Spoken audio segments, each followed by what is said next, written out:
Welcome to Seafood Matters podcast, Donna Fordyce. You're from Seafood from Scotland. I am. Thank you, Jim, and I'm delighted to be here. Thank you. Can you tell our listeners, what would a week in the life of Donna Fordyce be? So, a day in the life, every day is different, and that's what I love about the job. Every day is different, and whether that's speaking to industry, whether that's speaking to partners, whether that's speaking to the government, and whether that be Scottish government, or whether that be UK government, or whether I'm overseas. So recently just back from Boston, from the seafood show there, and looking forward to going out to Barcelona for the next trade show. So at this current moment in time, I'm busy doing our funding application for our next year's funding. So quite a varied role. Absolutely. How do you integrate and engage with the seafood industry?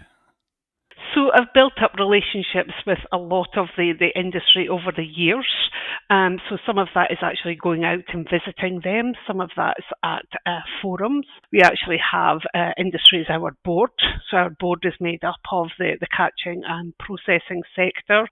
We have a Pisces forum where we have some of the industry coming on and hearing about what's going on in the seafood world. So quite a variety of touch points that we have with the industry. And we also have an industry engagement specialist, Jenny Adamson, which was the role I used to previously have, who now role is to work with industry as well. Yeah, it's it's a crucial thing, especially for when you think of coastal communities and Definitely. And there has to be that connection. And I think I built up a lot of that connection during COVID. So I think Seafood Scotland was quite pivotal in the support in getting information out to the industry. So when it hit, we were hit very badly immediately because we export so much of our product, and especially into the food service market. And so the industry needed information, and there was a lot of information out there. So how do we get that information to people in a timely manner? So every day I was doing an email to industry telling them what they needed to focus on that day to get their production happening, to get their employees safely to work, etc. So again, that was a build-up of that relationship. what was Seafood from Scotland set up to achieve, and when was it set up? So Seafood Scotland was set up 25 years ago by John Harmon and Ian McSween. And so it was actually the collapse in the price of haddock, mainly due to them being small haddock. And here we are 25 years later, still with an issue with small haddock coming back around. But they needed a marketing body who could promote Scottish seafood. So Seafish couldn't be a promoter of Scottish seafood, so they needed a vehicle. So Seafood Scotland was born, and Libby Woodhatch was the first head of Seafood Scotland. Yeah, it's a very true saying. I often feel with your role and the organisation Seafood from Scotland, especially on a sales pitch, you're starting with a very positive platform because Scotland's got such a great name for quality. But the old saying, doesn't matter, it can be the best product in the world, but it still needs to be marketed and sold. Absolutely. And that is our role, to go out there and be promoting Scottish seafood and how premium quality it is out there. But not also just going out there and promoting it, but bringing people to Scotland, so as well as doing outward missions, learning journeys, we bring people in. We love to do inward visits. So whether that's with buyers, influencers, chefs, come to Scotland, see the passion, come and see our people who care so much about the product and look after it. Come and see the place, see our coastal communities, see the beautiful water that your seafood's coming out of, see how it's being processed. So really just come and enjoy that whole experience. Yeah, it's all very positive. Must give you a great buzz when you're involved in it.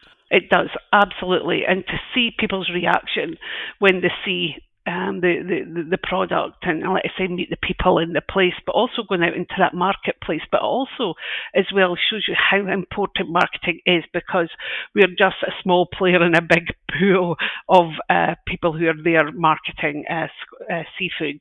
So you've got your Norwegian Seafood Council, who have a huge budget that will be able to dwarf ours promoting Norwegian seafood, etc. So it's as well of finding a niche of where can we sell Scottish and get a premium for it, and we're not going up against a commodity like Norway.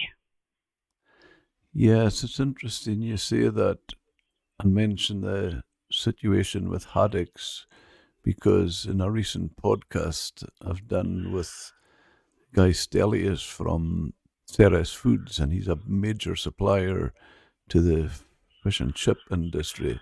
And I was asking him about how we get more UK caught, or mainly Scottish, obviously, haddocks into the frying industry, because we used to be a major player. And he was just making the point there where the Norwegians, they have a single voice and they sponsor fish and chip awards and things like that. So they're well integrated. Do you see any way we can break into that market? It's very difficult, Jim. So I think the situation in Scotland's different in the UK. There is more Scottish haddock being sold in the fish and chip shops here in Scotland. But when you look at the UK, definitely the majority of it isn't Scottish. It's we just don't have the budget to be able to go up against the Norwegians and spend the money that they do sponsoring the fish and chip awards, and you're getting proudly presented with Norwegian haddock. We would love to be able to do Scottish haddock, and I suppose some of that comes down to availability, Jim. So haddock, with the quotas that we have, it would be very difficult, I think, to service the UK market 7 days a week, 52 weeks of the year with the haddock supply that we have here in Scotland. Yeah, I don't think anybody is unrealistic enough to think that we could supply the whole market. But I just feel with the situation with small haddocks on the fish markets just now, there must be an opportunity to break into it. There has to be, but again, you've got to be realistic on how big that haddock is, how many pieces. But again, that's work that could be done, because I do think it's still seen as a premium. Scottish seafood is seen as a premium. So to be able to have that in the UK is definitely an opportunity that we could certainly be looking at. I think it just needs collective voices and people coming together. Is that something Seafood from Scotland could be, as a voice, take people together? We could be part of it, but again, it's that supply issue and ensuring that we have enough of that product to be able to push that. But if there was opportunities, absolutely, we would be there to try and help push that into that marketplace. Within the organisation, your team around you, what is their respective roles? So we were a small team, but a team of 7. So we have 3 head of trade marketing, and so we have Adam Wing, and Adam actually lives in Liverpool, and we would never have employed someone from England at the point when we did, but it was during COVID, and actually it was a maternity cover, and so Adam covers the UK, the Middle East, and Asia, and Adam came from the great team at the UK government, so came with a lot of experience. So shows you as well that you can get key people that not necessarily live in Scotland. And Adam's job is travelling as well. So we have Adam and we have Marianne Omnes. And Marianne's just joined us from France. She is a French citizen and she is come over. We've went through the painful visa process, and Marianne is now head of trade marketing for Europe. And we have Matthew Hurst, and so Matthew looks after the Americas, but also the project manager for the Scottish Nephrops project. And I've mentioned Jenny, who's our industry engagement person, and we have 2 people back in the engine room at Seafood Scotland. So we have Jeff and Claire looking after project support and administration. Is that Claire Dean? No, unfortunately, Claire Dean's left us. We were very sad to see Claire go. So Claire was with us for 10 years. So Claire then moved on to seaweed. So she's looking at a more commercial role. So she's went to Mara Seaweed and she's just been involved in the management buyout. So she's doing fantastically well. Excellent. I'm pleased to hear that. Now, I knew her from when I had the seafood Yes. restaurant and had an involvement with her. How do you identify and target key markets? So we do it through a number of ways. So we have in-market specialists that we contribute towards. So we're part of the Scotland Food and Drink Partnership and we have an export board there. So it's a government industry initiative where we have 11 in-market specialists who are located internationally in our key market and we contribute to their costs. So they're looking at food and drink, but seafood is in their top three in every market. So in every market, seafood's a big interest. And as you can imagine, we do well caught as well as salmon promotion. So salmon's the biggest UK seafood export. So we look at that. We look at knowledge of our staff. We look at what's up and coming. So at the moment, it's South Korea. We've got more mackerel now being landed through the landings obligations. The pelagic industry are looking to be having to land more mackerel. So how do we find new markets for that? So again, South Korea is one of the markets that we're targeting because we're looking at what nations eat mackerel, where do we think there's that opportunity. So then we start doing some scoping exercises, so looking at a learning journey and going out and seeing if it's still applicable, doing some market awareness with the companies, and then doing more work in that market if we feel it's appropriate.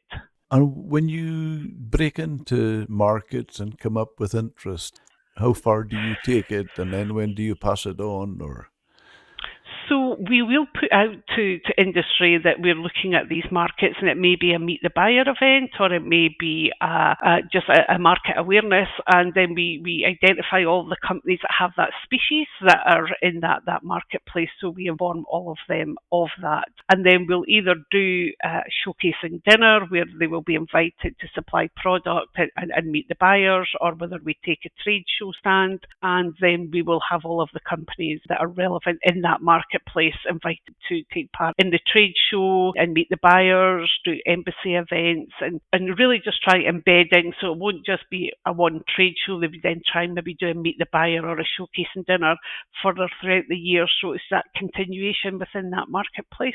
and do you identify trade shows yourself? We can do. So we've been looking at the South Korea trade show. So we've been looking, is that an opportunity? Sometimes we look at the trade shows with SDI, Scottish Development International. It could be through DBT, the Department of Trade, even Santander. So we've linked up with them on trade shows as well. So it's a real mixture. And is it the trade shows purely seafood? It's a combination. Gulf Food, for example, is a food show. So it's a lot of different food. But when we go to Barcelona, Boston, Japan, China, they are all seafood relevant shows just for seafood. And do you go to them yourself? I do, on the seafood specific ones. I do go along, and so we have our own Scottish pavilion in Boston and in Barcelona. We have on occasion in Japan, but now we've just budget constraints that we share a stand with DBT on the Great as well, which looks fantastic. And then we actually go on the DBT stand now in China. But yes, we're represented, and I tend to attend the seafood one. Yeah, and do you strengthen your connections with the Scottish seafood sector? Definitely. Being there and just being able to have conversations with them. We tend to do networking events, whether that's off-site or whether that's at an embassy as well. But it's just spending that quality time with the industry allows you to just understand them a bit more, and then for them to understand us a bit more as well and what we could be doing for them. You mentioned earlier COVID. That must have been a difficult time for you, as it was for everybody, really. Very difficult. Like I say, the industry was hit immediately because we export so much of our product. We export around 78% of our seafood. So you could imagine, especially given the majority of that's food service, and the world came to a halt with food service. Some areas came back quicker than others. So Europe came back a lot quicker than the US, China, for example, because to service these markets, you need passenger planes. So you needed the tourism for fresh seafood. So it goes on the belly of the passenger planes. So if there's no tourism allowed in, no passenger planes are going. So very difficult, even though that food service may have opened again, for us to actually get the seafood in. So it's taken a long time. We helped support the Marine Directorate as well with financial aid. So we helped them process the grant applications and helped speak with industry, do webinars for them to ensure they could make applications to the fund as well. Is this individual companies like processors applying? Yes.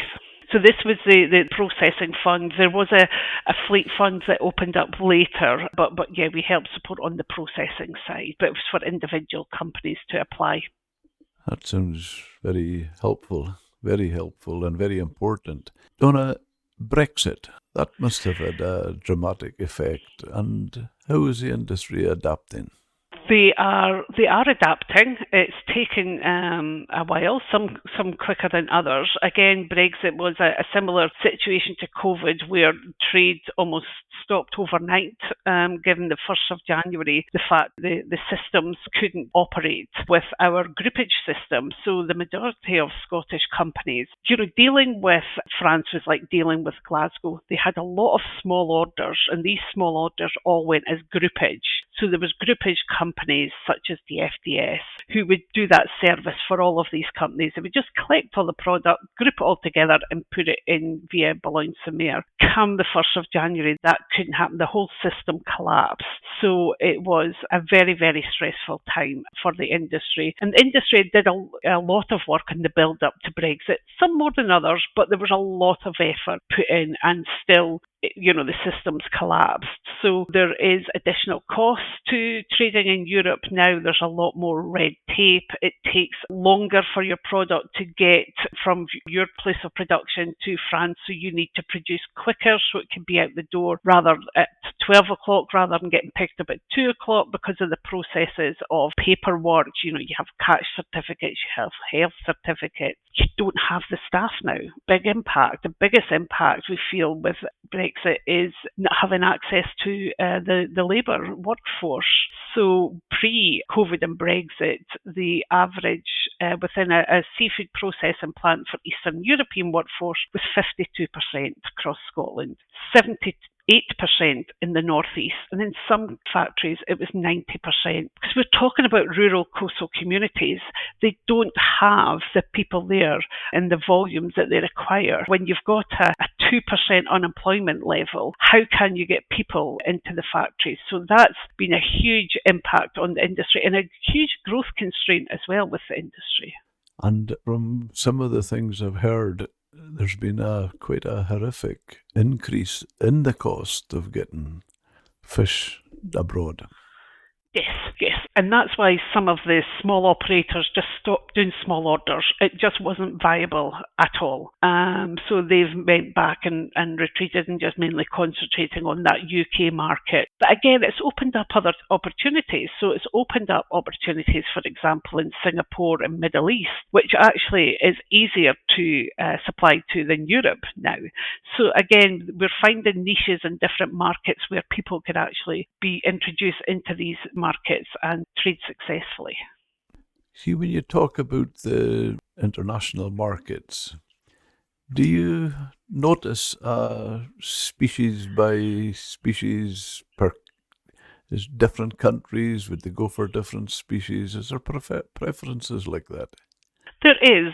So we would know which species that we would then target. So we know for the US market, for example, whilst they eat whitefish, we wouldn't target whitefish there because we just wouldn't be able to get the price back that it would cost us to be able to supply into that market. Japan, as we know, big mackerel eaters, big salmon eaters, shellfish eaters. We're looking at China.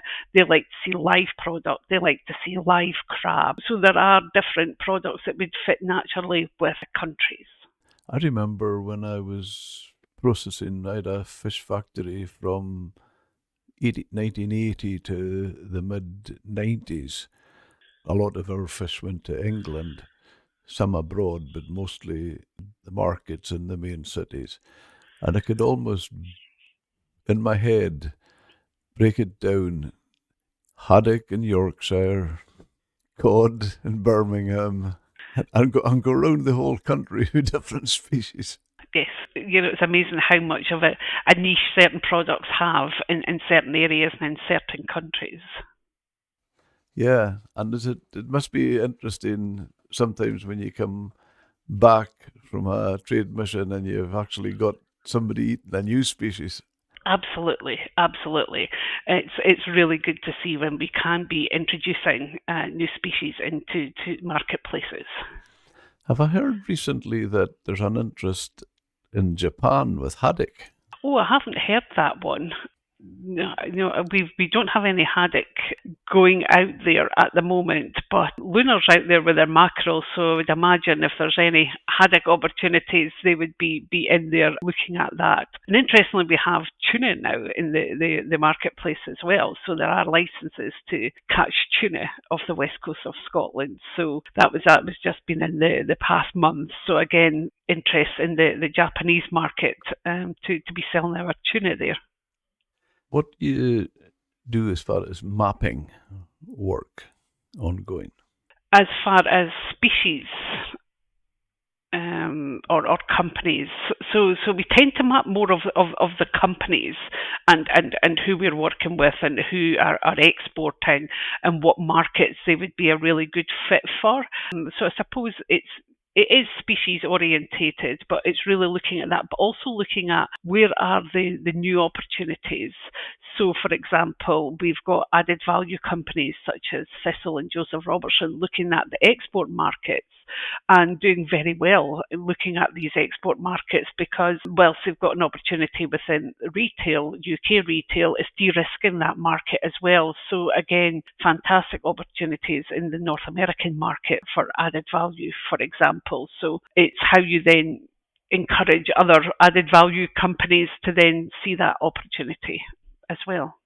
Going back to the point you made, 25 years in existence, you must have some plans to celebrate or your achievements and it's an important birthday. It is an important birthday, so there's a number of things happening. So we are co-hosting the Responsible Seafood Summit with the Global Seafood Alliance in October, and that will be in St Andrews. So we're very excited about that. It's a fantastic summit to bring to Scotland. It's an international leadership summit where we're looking at 500 people coming along and coming to Scotland for us to showcase Scotland, really let them see our industry, but also for our industry to learn from international inspirational leaders as well. So it's how we support our sector as well as showcasing. So we have that, but also we'll be having a little celebration in Barcelona. There's word that there may be a little ceilidh in Barcelona this year, and then we'll have parliamentary events at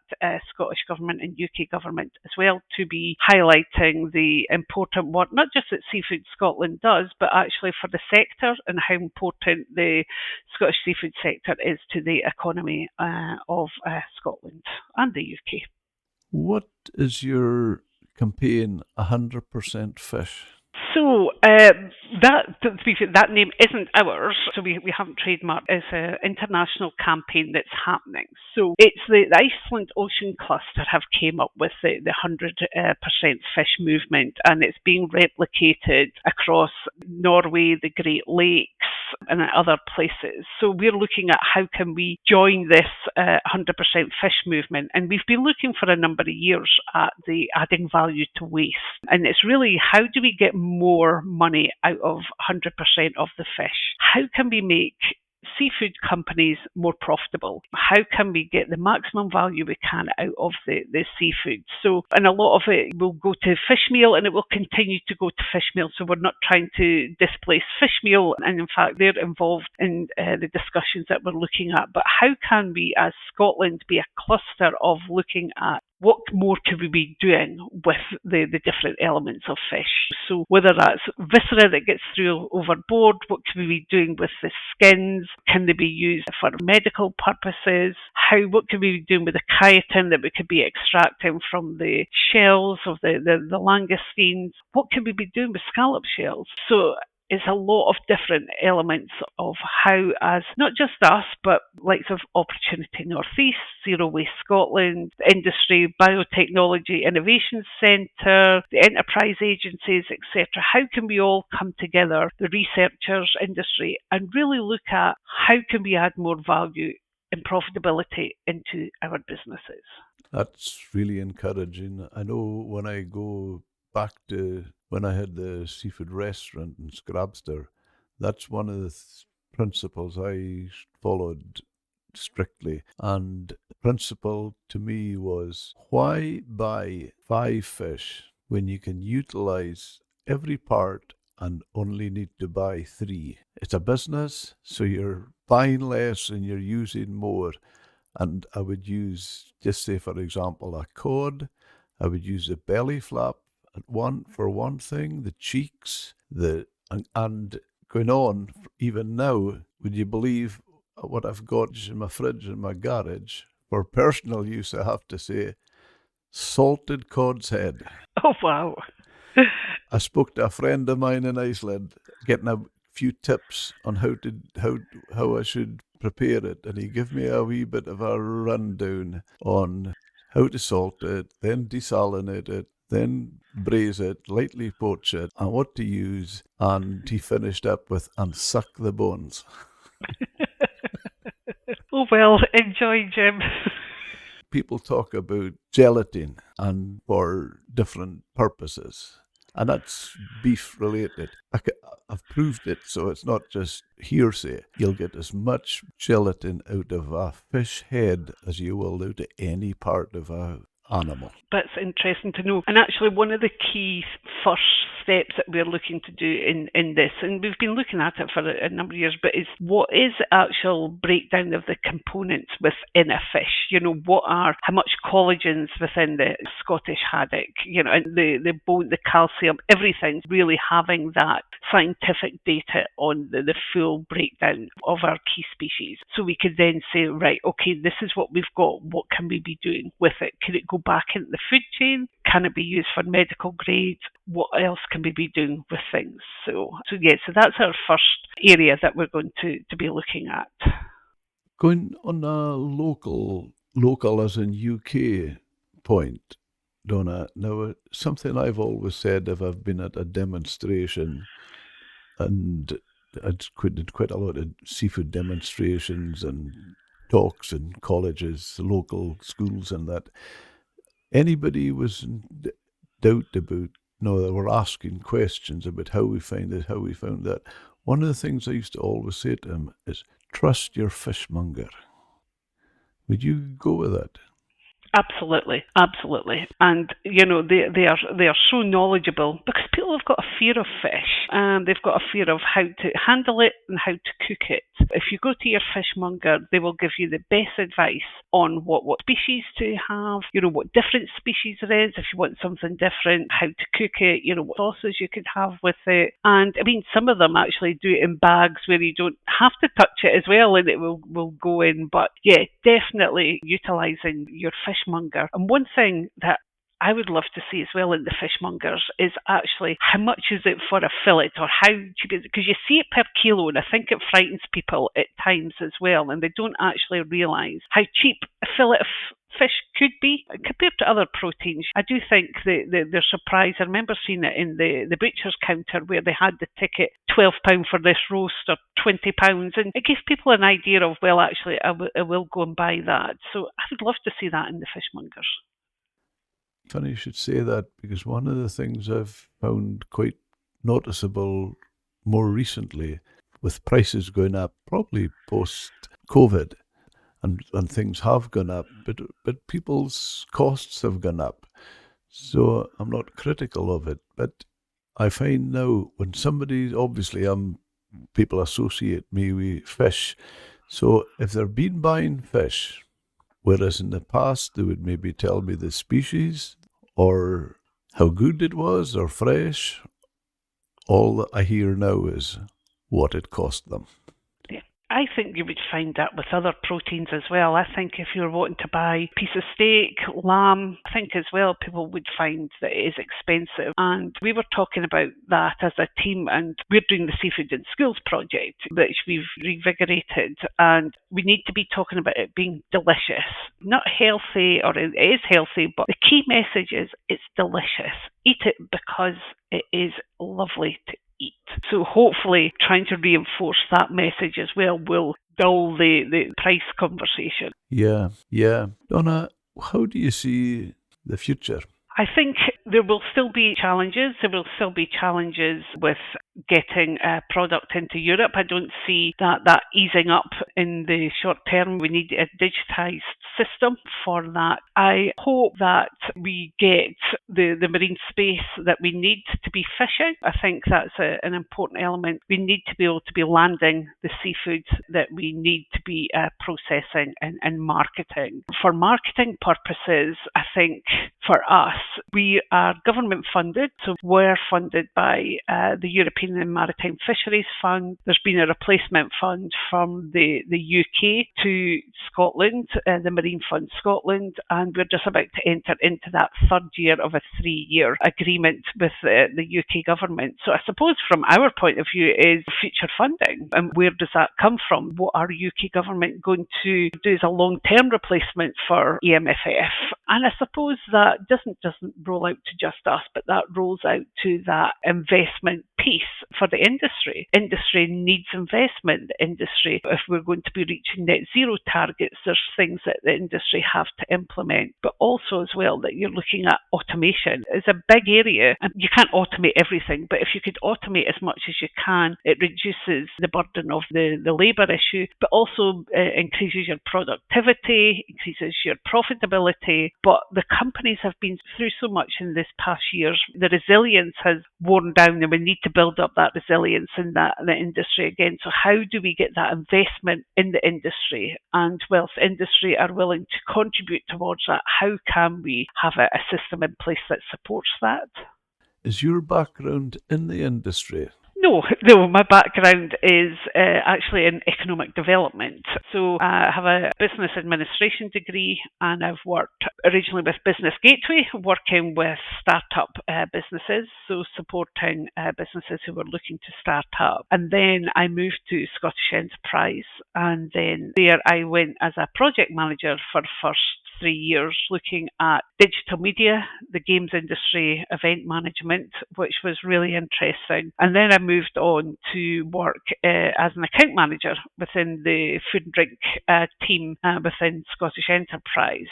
So very quickly started to be given seafood companies to be account managing. And there my passion actually for seafood and working within the seafood sector grew. So I then became the seafood specialist within Scottish Enterprise, supporting the sector. I was on the board of Seafood Scotland as an observer for Scottish Enterprise. I was on the approval panel for the EMFF fund. So really embedding myself into the sector. And then Seafood Scotland asked me if I wanted to join as an industry engagement specialist almost 7 years ago. And so I left my job within Scottish Enterprise and thoroughly enjoyed the transition into Seafood Scotland and working full time on seafood, and I've now been a CEO for almost 5 years, so been a fantastic journey.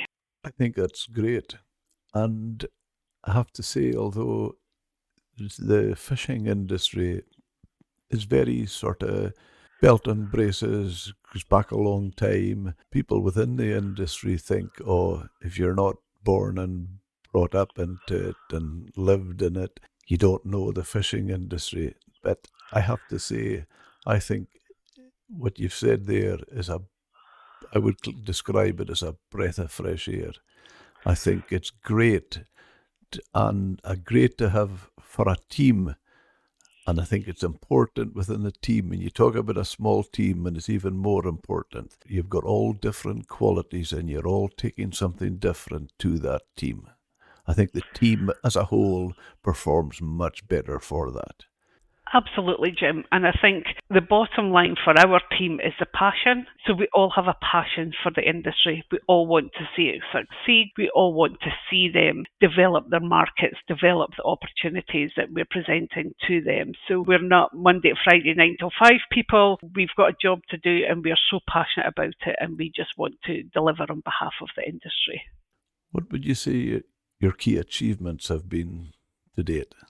I think our key achievements during COVID and Brexit, we were there for the industry. We helped support the industry hugely and making sure that they had all the right information. We managed to get 2 Brexit specialists in place immediately when Brexit hit to support the companies on that. So I think these are 2 key areas. But I do think as well building up the team, our knowledge, and really just going out there and seeking the opportunities and doing more in-market work as well. So working with agencies in-market as well as in-market specialists and not just doing a trade show and walking away from that market, but really going more in depth, peeling back the layers, working with the buyers, making sure that we know all about the buying, that the companies then know all of that knowledge, but that the buyers know all about Scotland, they know all about our capabilities, what we could offer them, that basket of products rather than just a single product. So I